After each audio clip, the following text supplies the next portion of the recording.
Good morning, good afternoon, good evening. This is Alan Burgos from the hashtag Walk with Lan channel. Welcome and welcome back to our channel.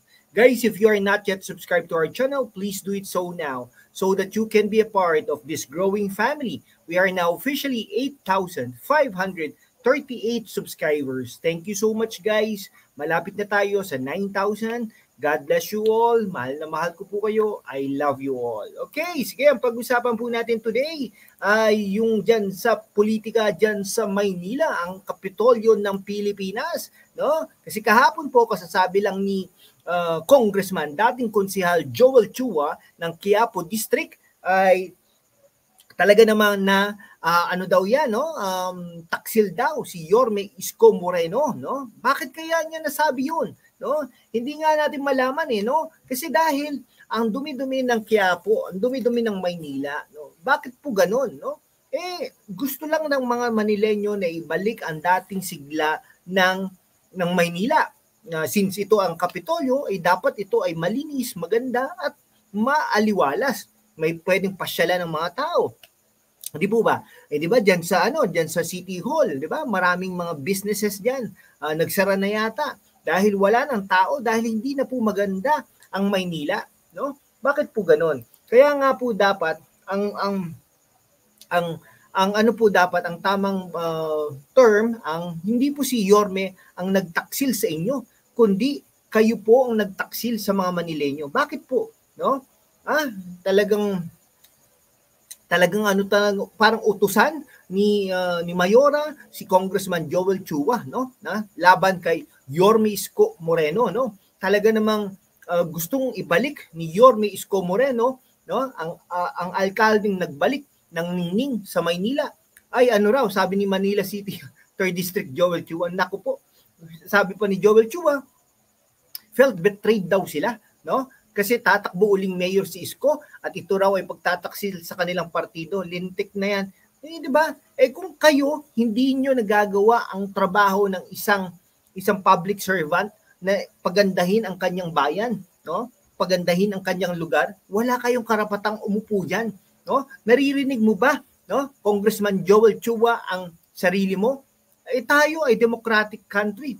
Kahit pa sabihin natin na hindi na ito tatakbo, pero ito ay karapatan ni Yorme Isko Moreno na tumakbo uling alkalde, lalong-lalo na kung ito ay para sa mga bayan, no? Para sa mga tao. At ang sa pagbatikos niya na siya felt betrayed ay pagpapakita kung gaano kababaw ang utak ng mga ito, no? Sa pagbatikos ni Chua, no? Prior restraint ito o pagpigil kay Yorme sa kalayaan nito na gawin ang likas na karapatan niya na muling maglingkod sa Manileño, no? Pwede siyang bumoto, pwede siyang tumakbo. Ano makakapigil doon? Kahit ba sinabi niya ito, kung hindi niyo naman ginagawa ang trabaho niyo, di wala din, di ba? Wala din. Ang totoo lang daw talaga, no?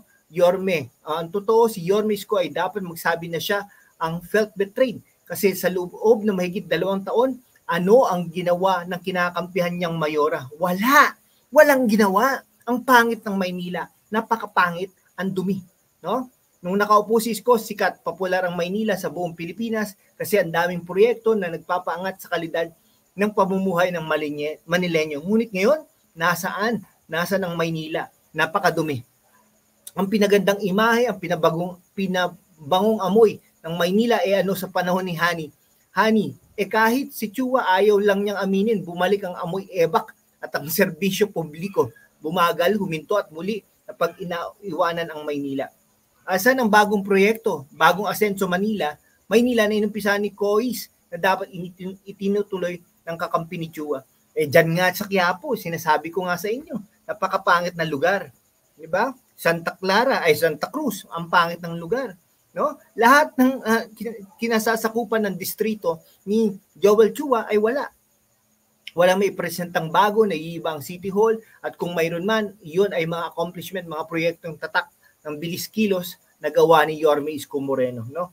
Bakit pa tutol ka, Chua, sa pagtakbo uli ni Yorme? Kabado po ba kayo? Natakot na posibleng resulta na mag-eat all you can sa alikabok ang hani nyo sa midterm election sa 2025. Hindi lang yon, kundi yung mga alipores niya. tandaan natin, 5 congressmen ang pumapanig kay Mayora, no? Hani Lacuna, pero hindi po natin alam, baka mabawasan pa ito. At ito ay baka matalo na, no? Lalong-lalo na si Joel Chua. Kaya ngayon pa lang, inuupakan na ninyo si Yorme Isko at binabalikan ng patutsyadang si Isko ay no word of honor. Nako po, mababaw na dahilan. Kayo ang mga taksil sa Manileño pagkat sa ngayon, walang nakitang asenso sa lungsod at kung may umasenso, baka kayo. Ayokong sabihin nyo, no? Okay. Dapat po kasi ang public official may isang salita, sabi ni Chua. No? Pero kayo ba ay may isang salita o maraming salitang pangako na malalim ang pagkabaon ng pagkakapako? No? Walang asenso ang Maynila sa ngayon, no? Di ba? Naipapakita yan dahil noong mga nagtanong ng survey, no, ang Okta research ay talaga namang walang binatbat, no? Walang binatbat si Hani Lacuna, no? Ano pang sinisigaw ni Chua, 'di ba? Wala na, hindi na, matatalo na, no? Ang mamamayan ng Maynila ay felt betrayed. Okay? Hindi kayo Mayora at Chua. Hindi, no? Talagang paano mangyayari ang pagiging solid nila pulso ng Manileño ay balik sa City Hall si Isko. Tandaan nyo, hindi yung 5 congressmen ang mag-elect sa inyo. Okay? Kay Yorme Isko Moreno, kundi ang mga Manileño, no? Matatalo talaga si Hani Lacuna. Tandaan niyo yan, no? Alam ng mga botante ng Maynila na sila ang felt betrayed ng tropa ni Mayora at kampon ni Chua. So panahon ni Yorme Isko Moreno, no? Umasenso ang Maynila. Pero ngayon, imbis na umasenso, umatras ang pangit. Hindi umabante ang serbisyo ng sa mga Manileño, no? So karapatan ng mga Maynila na karapatan ng mga citizens ng Maynila na talaga namang dapat na ibalik si Yorme Isko Moreno, no? Parang ginagawa ni Chua ay emotional blackmail ito kasi nga ramdam na ramdam ni Mayora na toughest political battle ang haharapin nila laban sa mataginting at umaapaw na pagmamahal ng Manileño kay Yorme Isko Moreno. Kaya nga panay ang pakiusap ni Lacuna na feeling ate kay Yorme na sinabi batang kapatid niya si Isko at bilang magkakapamilya ang dapat ay sundin at irespeto ni Yorme Isko at si Ate Hani ang sundin at nais nito na wag silang labanan sa 2025. Maaari ba yun? Buti kung may mga nagawa kayo. Buti kung nagkailaw, no? Buti kung nagkakalsada diyan, buti kung hindi binaha, buti kung tuloy-tuloy ang serbisyo nyo ng bilis kilos. Ngunit parang nag-aano lang po kayo, no? Parang nakiki-ride on lang kayo kay First Lady Lisa Araneta Marcos at saka kay Bongbong Marcos sa mga proyekto nila diyan sa Maynila.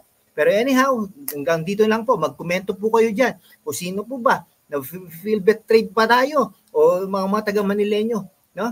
Karapatan nyo ito. Maraming salamat po.